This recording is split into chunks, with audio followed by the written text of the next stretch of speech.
আজকে হচ্ছে ইয়াউমুল খামিস। এদিনে বিশ্বনবী রোজা রাখতেন। সোমবার, বৃহস্পতিবার সুযোগ হলে রোজা রাখবেন।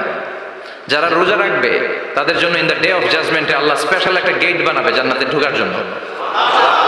ওইটার নাম হচ্ছে রাইয়ান। মান দাখালাহু লাম ইয়াজমা আবাদা। একবার who can enter within this door he will never be thirsty again. একবার যে দরজা দিয়ে জান্নাতে ঢুকতে পারবে আজীবনের জন্য তার গলার তৃষ্ণা মিটে যাবে।